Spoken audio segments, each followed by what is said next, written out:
Hello बच्चों। आप लोगों को दिख रहा होगा कि मेरे पीछे कितने सारे क्वेश्चंस हैं और एक बड़े बड़े क्वेश्चन मार्क लगे हुए हैं।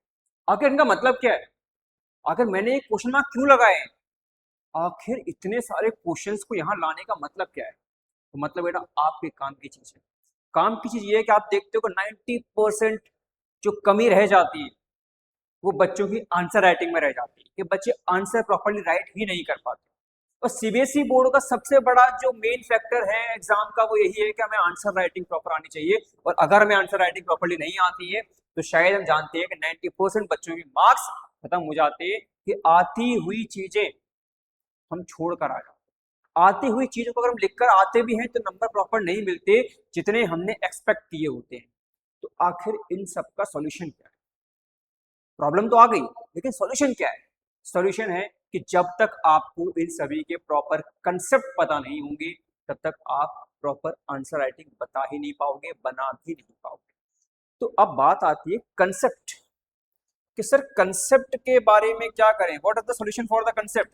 तो बेटा कंसेप्ट का सिंपल सॉल्यूशन है कि मैंने बताया ना कि इतनी बड़ी प्रॉब्लम का जो सॉल्यूशन है वो सॉल्यूशन सिर्फ और सिर्फ क्या है कि सर आपने बताया उसका सॉल्यूशन सिर्फ और सिर्फ है कंसेप्ट, कंसेप्ट एंड कंसेप्ट। कि जब तक हमारे कंसेप्ट क्लियर नहीं होंगे हम प्रॉपरली आंसर राइटिंग कर ही नहीं पाएंगे। तो आज इन्हीं कंसेप्ट को क्लियर करने के लिए आपकी chapter first chemical reaction and equation की क्लास रखी गई है, जहां पर हम एनसीईआरटी बुक में दिए गए सारे क्वेश्चंस को कवर करेंगे। और आज एनसीईआरटी बुक के दिए हुए सारे क्वेश्चंस को कवर करने के बाद आपकी धीरे धीरे फिर एक्स्ट्रा क्वेश्चंस और पीवाईक्यू क्वेश्चंस की भी सीरीज हम लोग लेकर आएंगे। और हम नहीं चाहते कि आपकी आंसर राइटिंग कंसेप्ट के किसी भी पॉइंट में कोई भी कहीं से भी कमी रह जाए। तो बिना देरी किए स्टार्ट करते हैं chemical reaction and equation NCERT class 10 science के दिए हुए सारे क्वेश्चंस आज हम कवर करेंगे। तो बिना देरी के स्टार्ट करते हैं कि सर हमें दिया गया है पेज नंबर 6 पर। पेज नंबर 6 पर क्या दिया है कि सर पेज नंबर 6 पर हमें दिया गया है पहला question, why should a magnesium ribbon be clean before burning in air. कि मैग्नीशियम रिबन को जलाने से पहले, मैग्नीशियम रिबन को जलाने से पहले उसको साफ क्यों किया जाता है? उसको साफ क्यों किया जाता है? ओके, इसका आंसर क्या हो सकता है? इसका आंसर बहुत सिंपल है बेटा, देखते हैं। तो क्वेश्चन किया गया था कि मैग्नीशियम रिबन को जलाने से पहले साफ क्यों किया जाता है। तो मैग्नीशियम रिबन को जलाने से पहले इसीलिए साफ किया जाता है क्योंकि मैग्नीशियम रिबन जब ओपन एनवायरनमेंट में रखी होती है, मैग्नीशियम रिबन जब ओपन एनवायरनमेंट में रखी होती है तो ओपन एनवायरनमेंट में रखे होने की वजह से, ओपन एनवायरनमेंट में रखे होने की वजह से उसका कांटेक्ट डायरेक्ट एयर में मौजूद ऑक्सीजन से होता है। तो जब उसका कांटेक्ट डायरेक्ट एयर में मौजूद ऑक्सीजन से होता है तो वो रिएक्ट करती है। और जब रिएक्ट करेगी तो मैग्नीशियम एयर में मौजूद ऑक्सीजन से रिएक्ट करने के बाद बनाती है एक लेयर मैग्नीशियम ऑक्साइड की। और ये लेयर आपके मैग्नीशियम को जलने से रोकेगी। ये आपके मैग्नीशियम के बीच में एक लेयर बना देगी जो मैग्नीशियम में आग लगने ही नहीं देगी। तो मैग्नीशियम रिबन को जलाने से पहले इसीलिए साफ किया जाता है क्योंकि लंबे समय तक रखे होने की वजह से एयर में मौजूद ऑक्सीजन से कांटेक्ट करके जो मैग्नीशियम ऑक्साइड की लेयर उसके ऊपर बन जाती है उसको हम साफ कर दें ताकि प्रॉपर्ली हमारी मैग्नीशियम जल सके। आइए देखते हैं क्वेश्चन में आंसर क्या कहता है कि magnesium metal reacts with oxygen present in air to form a layer of magnesium oxide. कि मैग्नीशियम मेटल जो है वो एयर में मौजूद ऑक्सीजन की प्रेजेंस में आकर एक लेयर बना लेता है मैग्नीशियम ऑक्साइड की। याद रखना मैग्नीशियम ऑक्साइड एक बहुत ही ज्यादा पूछे जाने वाला टॉपिक है तो इसको हमें ध्यान में रखना है। On its surface this layer of magnesium oxide being unreactive prevents the underlying magnesium metal from burning properly. मैंने क्या बताया था कि ये जो लेयर होती है ये प्रॉपर हमारी मैग्नीशियम को जलने नहीं देती। क्यों?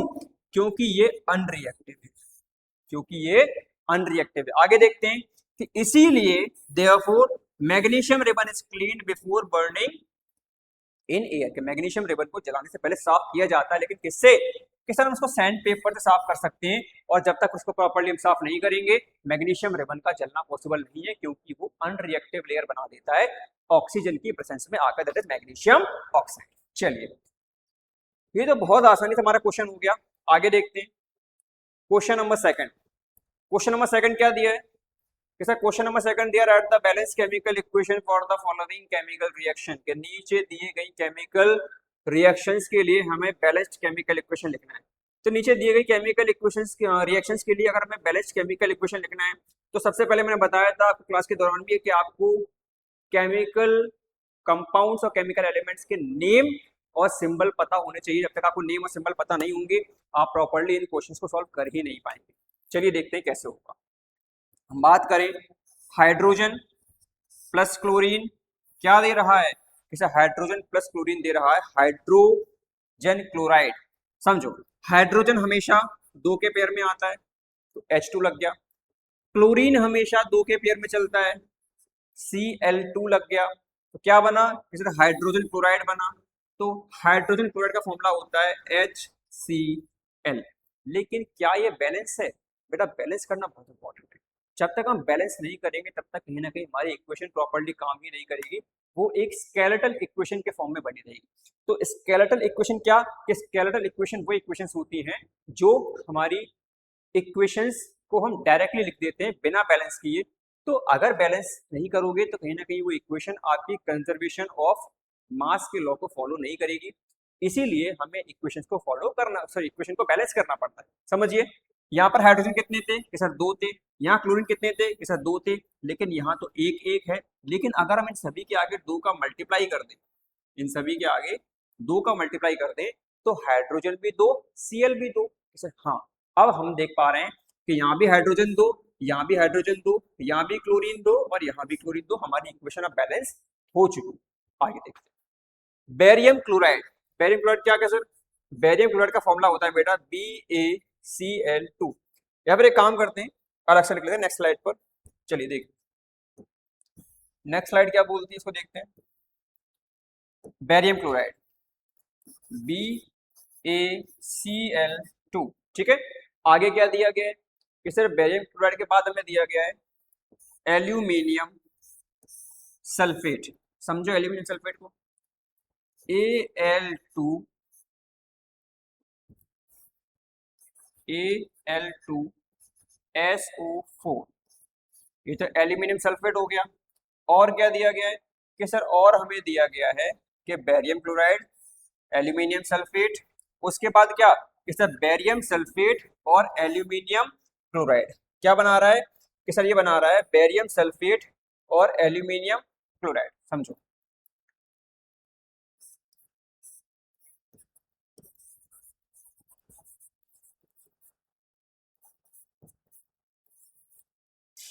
Aluminium chloride. और कुछ है क्या कि सर नहीं, बेरियम सल्फेट था, एल्यूमिनियम क्लोराइड है, इसके अलावा कुछ नहीं हमारे पास। चलिए बनाते हैं फटाफट से। देखिए समझते हैं हमें क्या दिया गया था कि सर हमें दिया गया था बेरियम क्लोराइड, एल्यूमिनियम सल्फेट, ठीक है। और क्या बनाना है हमें इससे कि बेरियम क्लोराइड और एल्यूमिनियम सल्फेट से बन रहा है बेरियम सल्फेट और एल्यूमिनियम क्लोराइड। सबसे पहले तो मुझे ये बता दो कि ये किस टाइप की इक्वेशन है, इसका टाइप क्या है। फटाफट से इसको देखकर मुझे बताओ इसका टाइप क्या रहेगा, फिर हम बता दें आपको कि कैसे इसको बैलेंस करना है। क्योंकि भाई जब तक हमने इक्वेशन का टाइप ही पता नहीं होगा, उसमें क्या हो रहा है हमें ये पता नहीं होगा, तो जाहिर सी बात है क्या ही फायदा हमारे बैलेंस करने का। क्योंकि जब क्वेश्चंस कर रहे होते हैं तो क्वेश्चंस को करना, एक्सरसाइज को सॉल्व करने से हमारे कई सारे टॉपिक्स दोबारा से रिवाइज हो जाते हैं। हम देख पा रहे हैं कि ये एक कंपाउंड है, ये भी एक कंपाउंड है, और दोनों कंपाउंड के कुछ आयंस हम देख पा रहे हैं एक्सचेंज हो रहे हैं। यहाँ बेरियम था, बेरियम चला गया सल्फेट के साथ, क्लोरीन चला गया एल्यूमिनियम के साथ। सर ऐसा हमें सिर्फ तब देखने को मिलता है जब चल रहा हो डबल डिस्प्लेसमेंट। जब क्या चल रहा हो कि सर जब चल रहा हो डबल डिस्प्लेसमेंट, तो हम कह सकते हैं कि ये एक डबल डिस्प्लेसमेंट रिएक्शन है जहां पर दो कंपाउंड्स आपस में अपने आयंस को एक्सचेंज कर लेते हैं। तो वही हमें यहाँ देखने को मिल रहा है। अब फटाफट से इसको बैलेंस कर देते हैं। चलिए देखिए बेरियम कितना था कि सर एक था, एक है, क्लियर, एक था बेरियम, एक ही है, कोई बात नहीं हमारा बैलेंस है। क्लोरीन 2 थे, क्लोरीन यहाँ पर लेकिन 3 है सर। अब क्या करें, वहां पर क्लोरीन 2 थे, यहाँ पर क्लोरीन 3 है। आगे देखो, यहाँ पर एल्यूमिनियम 2 थे, यहाँ पर अकेला है। चलिए बैलेंस करते हैं। एल्यूमिनियम 2 थे, यहाँ अकेला है, 2 को मल्टीप्लाई करो, ये सर कर दिया, एल्यूमिनियम 2 हो गए। यहाँ पर सल्फेट 3 थे, यहाँ पर एक ही है, 3 का मल्टीप्लाई किया तो सल्फेट 3 हो गए। अब सल्फेट तो 3 हो गए, लेकिन बेरियम भी 3 हो गए, तो जैसे ही बेरियम 3 हुए तो यहाँ 3 का मल्टीप्लाई कर दिया तो बेरियम भी 3, लेकिन बेरियम के 3 होने से क्लोरीन 2 थे वो अब 6 हो गए, 2 3 जा 6। तो यहाँ पर हम आए, 3 पहले से थे, 2 यहाँ लग गया था, 2 3 जा 6, हमारी इक्वेशन पूरी बैलेंस। देख सकते हो जैसा बेरियम यहाँ पर भी 3, यहाँ पर भी 3, बैलेंस। क्लोरीन जैसे क्लोरीन यहाँ पर 2 3 जा 6, 3 2 जा 6, क्लोरीन भी बैलेंस। इसके बाद एल्यूमिनियम, जैसे एल्यूमिनियम यहाँ पर 2 थे, यहाँ पर भी 2 है, एल्यूमिनियम भी बैलेंस। लास्ट सल्फेट, जैसे सल्फेट हमारे पास यहाँ पर 3 थे और यहाँ पर भी 3 आ चुके हैं, तो सल्फेट भी हमारा बैलेंस। इस तरह से हमें इक्वेशंस को बैलेंस करके चलना है, क्योंकि जब तक इक्वेशन बैलेंस नहीं होगी हमारा law of conservation of mass follow नहीं होगा। और कौन से टाइप की इक्वेशन थी, जैसा डबल डिस्प्लेसमेंट इक्वेशन या फिर रिएक्शन। फटाफट से बढ़ते हैं आगे नेक्स्ट क्वेश्चन की ओर। नेक्स्ट क्वेश्चन में हमें दिया गया है sodium plus water, sodium hydroxide और हाइड्रोजन। इस क्वेश्चन को मैं आप लोगों के लिए छोड़ रहा हूं, ये आपको सॉल्व करना है। और आपको सॉल्व करने के बाद अगर आपको लगता है कि कोई डाउट रह रहा है, आपको समझ में नहीं आया, दोबारा समझाना है, तो दोबारा से अपन इसको सॉल्व करेंगे। चलिए आगे बढ़ते हैं। नेक्स्ट क्वेश्चन हमें दिया गया है, देखो, right a balanced chemical equation with state symbols for the following reaction. के नीचे दी गई रिएक्शंस के हमें केमिकल इक्वेशन लिखने हैं और उनके सिंबल बताने हैं। तो नीचे दिए गई इक्वेशंस के केमिकल समझते हैं फटाफट से एक बार।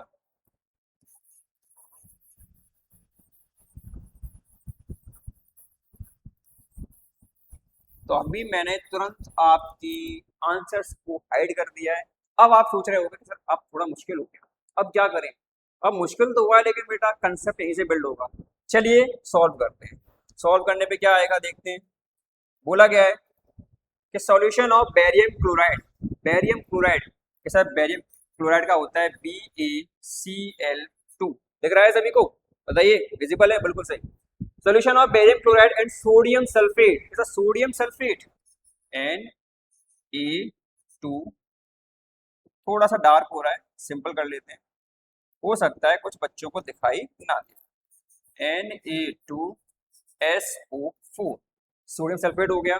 इन water, barium chloride sodium sulphate in water react to give insoluble barium sulphate, barium sulphate and sodium chloride. तो सोडियम क्लोराइड का होता है NaCl। कुल मिलाकर आपको जो रिएक्शन दी गई, क्या दी गई है कि बेरियम सल्फेट, ठीक है, सॉरी बेरियम सल्फेट क्लोराइड था, कैसा बेरियम क्लोराइड था, ओके नो भाई, barium chloride plus sodium sulphate से क्या बन रहा है कि सर इसको रिएक्ट करने के बाद बन रहा है barium sulphate plus sodium chloride. Sir ये चीज बन रही है, तो ये चीज बन रही है, लेकिन क्या ये बैलेंस है कि सर यहाँ पर क्लोरीन 2 है, यहाँ पर क्लोरीन 1 है, यहाँ पर सोडियम 2 है, यहाँ पर सोडियम 1 है, यहाँ सल्फेट 1 है, यहाँ सल्फेट 1 है, ठीक है, बेरियम 1 है, बेरियम 1 है। अरे सर बेरियम पहले से ही बैलेंस है, सल्फेट पहले से ही बैलेंस है, बचा क्या कि सर बच रहा है अपना क्लोरीन को 2 कर दो यहाँ पर, क्योंकि एक ही है, सोडियम भी यहाँ पर 2 है, यहाँ पर 1 है, तो उसको भी 2 कर दो।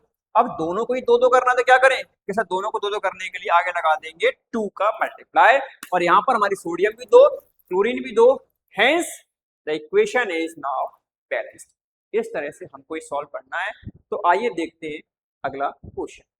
अगला क्वेश्चन हमें क्या दिया है कि sodium hydroxide solution, sodium hydroxide, ठीक है, ये होता है इसका क्या बेटा, इसका होता है sir NaOH, reacts with hydrochloric acid HCl, okay, to produce sodium chloride solution and water, sodium chloride NaCl and water H2O। Equation मैंने लिख दी है, सिंबल्स मैंने बता दिए, कंपाउंड मैंने बता दिए, लेकिन बैलेंस आपको करना है, आपको ही करना है। नहीं करोगे तो प्रैक्टिस कैसे होगी? प्रैक्टिस इज मस्ट, प्रैक्टिस बहुत इंपॉर्टेंट है।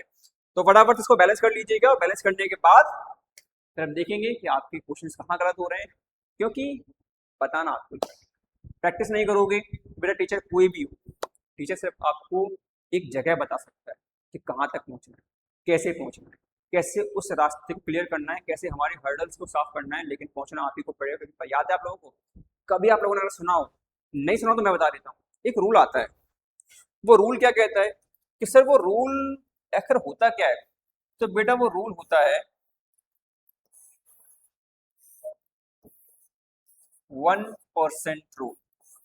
वो क्या है कि सर वो रूल 1% है, इसका मतलब क्या है बेटा? वो 1% रूल का सिंपल सा मतलब ये है कि डेली डेली बेसिस पर सिर्फ एक चीज सुधारो, कुछ तो नया सीखो। भाई हम लोगों ने अगर लाइफ में आकर जीवन लेकर मनुष्य का अगर कुछ भी नहीं कर पाया, कुछ भी नहीं सीख पाया, तो क्या ही मतलब? फिर तो जानवर अच्छे हैं भाई। अगर हम डेली पर डे कुछ नया सीखते हैं, एक चीज कुछ नहीं सीखते हैं, 1% अपने अंदर इंप्रूवमेंट लेके आते हैं, 1% प्रैक्टिस करते हैं, तो वो 1% प्रैक्टिस अगले 365 दिन में कब आपकी 365% रैंकिंग सुधार देगी, आपको पता भी नहीं चलेगा। सिर्फ 1% प्रैक्टिस, लेकिन वो प्रैक्टिस आपको करनी है विद वेरी वेरी ऑनेस्टी और बहुत बड़ी डिटर्मिनेशन के साथ। मिलते हैं अगले क्वेश्चन में, लेकिन अगले क्वेश्चन पर चलने से पहले मैं फिर आपसे गुजारिश करूंगा कि बेटा अगर किसी भी क्वेश्चन में डाउट लग रहा है, पूछना है मत, कोई झिझकना मत, क्योंकि झिझकोगे तो प्रैक्टिस नहीं कर पाओगे। झिझकना उसका काम है जिसको आता ना हो, तो हमें क्वेश्चंस की प्रैक्टिस करने के लिए पूछना पड़ेगा। आगे देखते हैं, आगे क्या दिया गया है। नेक्स्ट क्वेश्चन है। अब वो नेक्स्ट क्वेश्चन जो है वो क्या है, वो नेक्स्ट क्वेश्चन आता है पेज नंबर 10 पे। अब वो पेज नंबर 10 पे हमें क्या दिया गया वो देखते हैं, क्योंकि हम लोगों ने पेज नंबर 6 पे दिए हुए क्वेश्चंस को कवर कर लिया है। अब पेज नंबर 6 पर दिए हुए क्वेश्चंस को कवर करने के बाद हमने क्या सीखा? हमने सीखा कि मैग्नीशियम 11 कैसे चलती है, उसको साफ कैसे करना, साफ क्यों करना पड़ता है। उसके बाद हमने कुछ बैलेंसिंग के क्वेश्चन सीखे। बैलेंसिंग में वैसे कोई भी डाउट हो पूछ लेना, शॉर्ट्स बनाकर फिर दोबारा आपको एक्सप्लेन कर देंगे। अब आते हैं पेज नंबर 10 पर दिए हुए क्वेश्चन के बारे में, कि इसमें क्या क्वेश्चन दिया गया, चलिए देखते हैं। क्वेश्चन दिया गया है, a solution of substance X is used for white washing। एक सॉल्यूशन है, एक सॉल्यूशन है, एक्स सब्सटेंस बोल दिया गया है, आपको हाइड कर दिया, बताया नहीं गया क्या यूज किया गया है। यूज्ड फॉर व्हाइट वॉशिंग, जो कि व्हाइट वॉशिंग के लिए इस्तेमाल किया जाता है। एक हल्की सी केस स्टडी टाइप की आ गई यहाँ पे आपकी। नेम द सब्सटेंस एक्स, तो बता दीजिए वो एक्स है क्या, उसका फॉर्मूला क्या है, और कि sir right the reaction of the substance x named in above with water, कि उसकी रिएक्शन भी करवाओ वाटर के साथ। तो बेटा सबसे पहले तो ये जान लो कि सब्सटेंस एक्स है क्या। उस सब्सटेंस एक्स के बारे में अगर हम बात करें, ध्यान देना, हमें एक्स के बारे में पूछा गया था, एक्स क्या है।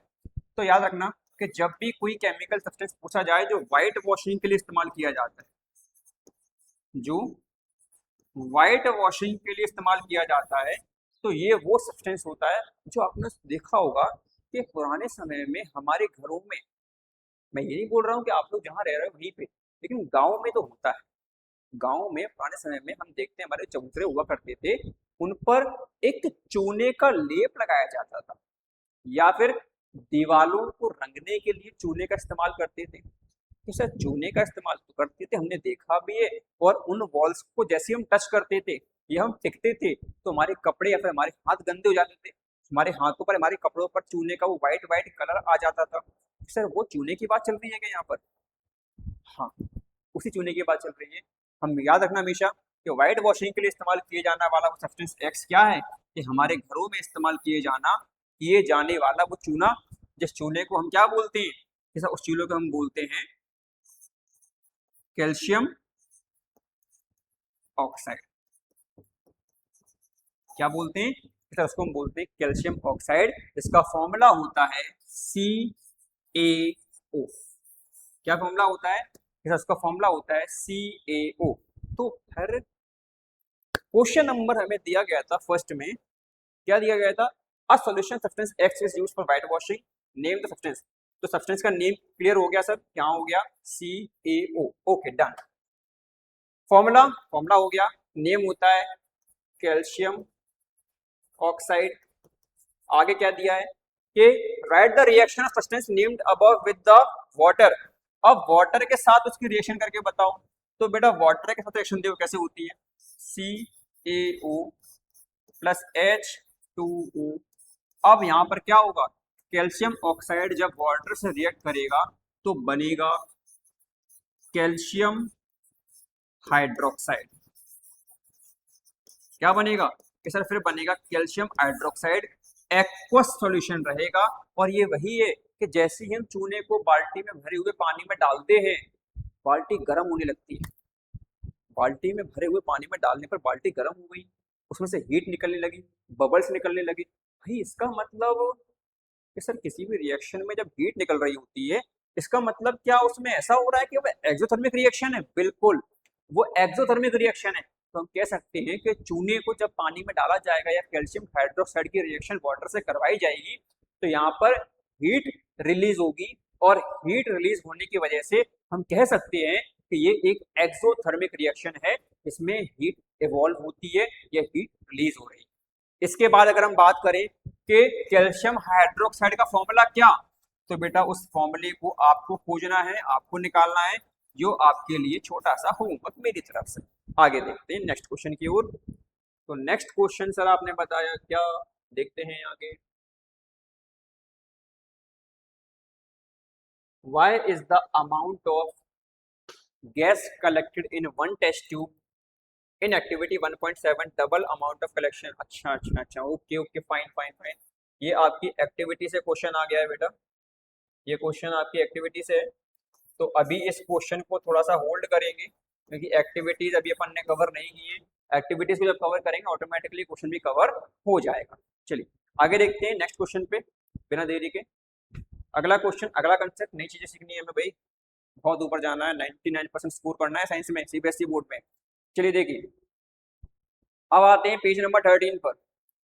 पेज नंबर 13 में क्या कहता है, पेज नंबर 13 सर कहता है कि why does the colour of copper sulphate, why does the colour of copper sulphate solution change when an iron nail is dipped in it. बहुत अच्छा क्वेश्चन है, समझते हैं। इसको समझने के लिए हमें सबसे पहले क्या करना पड़ेगा कि सर, इसको समझने के लिए हमें कहीं ना कहीं एक कंसेप्ट सीखना पड़ेगा। वो कंसेप्ट होता है डिस्प्लेसमेंट का, वो कंसेप्ट होता है डिस्प्लेसमेंट का, डिस्प्लेसमेंट रिएक्शन का। इसके साथ साथ हमें ये भी जानना पड़ेगा कि सर, आपने एक बार हमें बताया था रिएक्टिविटी के बारे में, आपने हमें बताया था रिएक्टिविटी के बारे में बताया था। रिएक्टिविटी मतलब क्या कि सर, रिएक्टिविटी मतलब ये कि डिस्प्लेसमेंट रिएक्शन एक ऐसी रिएक्शन है जहां पर हमारे पास एक कंपाउंड होगा और एक एलिमेंट होगा। कंपाउंड में आयंस होंगे, एक पॉजिटिव आयन एक नेगेटिव आयन। जो एलिमेंट होगा वो पॉजिटिव आयन का होगा, इतना आपने बताया था। इसके बाद आपने बताया था सर हमें कि जो पॉजिटिव आयन वाला एलिमेंट है सिंगल फॉर्म में, वो कंपाउंड के पॉजिटिव आयन वाली एलिमेंट को डिस्प्लेस कर देगा। एलिमेंट जो सिंगल फॉर्म में मिला है हमें, वो एलिमेंट कंपाउंड में पाए जाने वाले पॉजिटिव एलिमेंट को डिस्प्लेस कर देगा। क्यों? क्योंकि डिस्प्लेसमेंट रिएक्शन है। लेकिन क्यों, क्वेश्चन मार्क तो ये लग गया ना, क्यों करेगा? वो इसलिए करेगा क्योंकि यहाँ पर रिएक्टिविटी सीरीज काम करेगी। रिएक्टिविटी सीरीज मतलब क्या कि भाई सिंपल सी बात है, जिसकी लाठी उसकी भैंस। मैं यहाँ खड़ा हूँ, तुम में हो दम तो आके मुझे हटा दो। कहते हैं ना कि दोस्तों से पंगा हो गया, कोई मैटर हो गया, बाहर मिलना। बाहर क्या करोगे कि सर, बाहर हमारे तो लड़के आ जाएंगे, बाहर तो ताकत बहुत है हमारे। कोचिंग में तो टीचर्स का डर रहता है, नहीं मान सकते, पेरेंट्स आ जाएंगे, लेकिन बाहर वी आर फ्री। तो जिसकी लाठी उसकी भैंस, जिसमें दम हो वो आ जाए, लड़ ले, जो जीत गया उसकी रानी। आगे देखते कैसे। तो मैंने बोला रिएक्टिविटी बेसिस पर ये एलिमेंट कंपाउंड में मौजूद पॉजिटिव एलिमेंट को डिस्प्लेस कर देता है। ऐसा क्यों? ऐसा होता है रिएक्टिविटी की वजह से। भाई ये एलिमेंट अगर हाईली रिएक्टिव होगा, अगर ये एलिमेंट हाईली रिएक्टिव होगा, तो हाईली रिएक्टिव होने की वजह से कंपाउंड में मौजूद जो पॉजिटिव आयन है वो अगर लेस रिएक्टिव है, मैं दो चीजें बोल रहा हूं कि हमारे पास जो सिंगल एलिमेंट है अगर वो हाईली रिएक्टिव है और कंपाउंड में मौजूद जो पॉजिटिव आयन है अगर वो लेस रिएक्टिव है, तो ऐसी कंडीशन में हम कह सकते हैं कि हाईली रिएक्टिव वाला एलिमेंट कंपाउंड में मौजूद लेस रिएक्टिव को हटा देगा। भाई वो हाईली रिएक्टिव है, उसके पास ताकत ज्यादा है, ये लेस रिएक्टिव है, उसके पास ताकत कम है, तो ये इसको हटा देगा। और जब ये इसको हटा देगा तो जाहिर सी बात है उसकी जगह पर आकर बैठ जाएगा, तो यकीन पड़ गया। एग्जाम्पल देते हैं सर, इसका एग्जाम्पल क्या है, क्वेश्चन में हमें दिया गया था copper sulphate CuSO4 plus iron Fe। अब हो क्या रहा है कि जैसे ही एक कॉपर सल्फेट के लिक्विड में आयरन को डाला गया, तो वहां दो चीजें होती हैं, समझना इस चीज को बहुत ध्यान से। कॉपर सल्फेट का हमने लिक्विड लिया, इसमें कॉपर सल्फेट है, लेकिन बेटा सर कॉपर सल्फेट का कलर क्या होता है, पूछा जाता है बेटा एग्जाम में। कॉपर सल्फेट कलर होता है ब्लू, कॉपर सल्फेट कलर होता है ब्लू। इसमें क्या भरा हुआ है कि सर इसमें भरा हुआ है कॉपर सल्फेट, ध्यान देना। आगे मैंने जैसे ही इसमें एक आयरन नेडल डाली, लोहे की एक कील डाली, ये क्या है कि सर ये एक लोहे की कील है, तो अब वो क्या रहा है कि जो आयरन है वो आयरन कॉपर से ज्यादा रिएक्टिव है, आयरन कॉपर से ज्यादा रिएक्टिव है। तो आयरन कॉपर से ज्यादा रिएक्टिव होने की वजह से इस सॉल्यूशन में से कॉपर टूटने लगेगा, कॉपर ब्रेक होने लगेगा। कॉपर ब्रेक होकर इस निडल पर आकर चिपक जाएगा, इस निडल पर आकर चिपक जाएगा। और क्या होगा कि सर अब निडल पर आकर क्यों चिपका, क्योंकि सल्फेट में से कॉपर को डिस्प्लेस कर दिया गया, सल्फेट में से कॉपर को डिस्प्लेस कर दिया गया। और जैसे सल्फेट में से कॉपर को डिस्प्लेस किया, तो जो सल्फेट सॉरी जो सॉल्यूशन हमारा ब्लू कलर का था, कॉपर सल्फेट की वजह से कॉपर जैसे ही अलग हुआ, आयरन जैसे ही मिला, वैसे ही वहां पर ब्राउन कलर बनने लगेगा, वैसे ही वहां पर ब्राउन कलर बनने लगेगा। और ये हमारी एक डिस्प्लेसमेंट रिएक्शन कहलाती है कि जो कॉपर सल्फेट का सॉल्यूशन था, उस सॉल्यूशन में से कॉपर ब्रेक हुआ, आयरन निडल पे आकर चिपकने लगा, और आयरन सल्फेट के साथ सॉल्यूशन करने के बाद जो पहले से ब्लू कलर का था वो अब ब्राउन कलर में कन्वर्ट होने लगेगा। तो हमारे पास जो रिएक्शन हमें दी गई थी, जो क्वेश्चन पूछा गया था, क्या पूछा गया था कि why does the colour of copper sulphate solution change when an iron nail is dipped, कि जब भी आयरन की कील को, आयरन नेल को कॉपर सल्फेट सॉल्यूशन में डिप किया जाता है तो कलर चेंज क्यों जाता है। तो कलर चेंज होने के पीछे यही साइंस है, कॉपर सल्फेट ब्लू कलर का था, कॉपर सल्फेट में कॉपर लेस रिएक्टिव था, आयरन हाईली रिएक्टिव था। तो आयरन के डालते ही कॉपर ब्रेक हुआ, कॉपर ब्रेक होकर कहाँ स्टिक हो गया, किसी आयरन नील पर, और आयरन सल्फेट में मिक्स होकर ब्राउन कलर का कन्वर्जन कर देता है, इसीलिए हमारा कलर चेंज हो जाता है। आइए देखते हैं कि iron is more reactive than copper, ठीक है। When an iron nail is dipped in copper sulphate solution, iron displaces copper. मैंने क्या बताया था, कैसे बताया था आपने कि आयरन कॉपर को डिस्प्लेस कर देगा, बिल्कुल सही। आगे from the copper sulphate solution forming iron sulphate, फिर क्या बनेगा, आयरन सल्फेट बनेगा जिसका कलर लाइट ग्रीन रहता है, and depositing copper metal on the nail. This is why blue color of copper sulfate solution is changed when an iron nail is dipped in it. ऐसे question important रहते हैं, इनको बहुत अच्छे से तैयार करना है। चलिए आगे देखते हैं, स्क्रीनशॉट लेना तो ले लो बेटा फटाफट से, फिर अपन आगे बढ़ते हैं। आगे वाला क्वेश्चन भी फिर से वही है, एक्टिविटी वाला, तो इसको अपन यहाँ होल्ड करते हैं, एक्टिविटी पढ़ेंगे तब अपन इसको कंप्लीट करेंगे। चलिए नेक्स्ट क्वेश्चन है, वो नेक्स्ट क्वेश्चन क्या बोल रहा है, आइडेंटिफाई द सब्सटेंस, फिर से सब्सटेंस को आइडेंटिफाई करना है, that are oxidised and the substances that are reduced in the following reaction.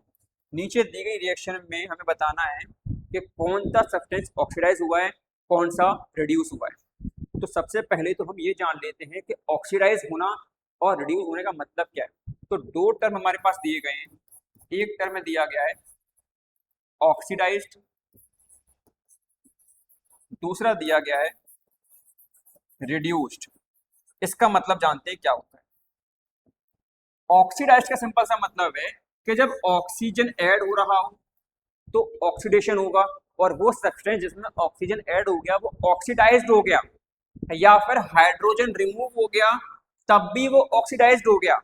Second condition ये कि अगर किसी सब्सटेंस में ऑक्सीजन रिमूव हो जाए तो वो रिड्यूस्ड हो जाती है, या फिर हाइड्रोजन ऐड हो जाए तो वो रिड्यूस हो जाती है। तो इन्हीं दो कंडीशंस को अपन क्वेश्चन में देखते हैं कि कहां बन रही है। क्वेश्चन दिया गया है Na और प्लस O2। यहाँ पर क्या हो रहा है सर, यहाँ पर ये हो रहा है कि Na2O मतलब ऑक्सीजन सोडियम में ऐड हो रही है, ऑक्सीजन सोडियम में ऐड हो रही है। तो ऑक्सीजन सोडियम में ऐड होने का मतलब ये है कि सोडियम ऑक्सीडाइज हो रहा है।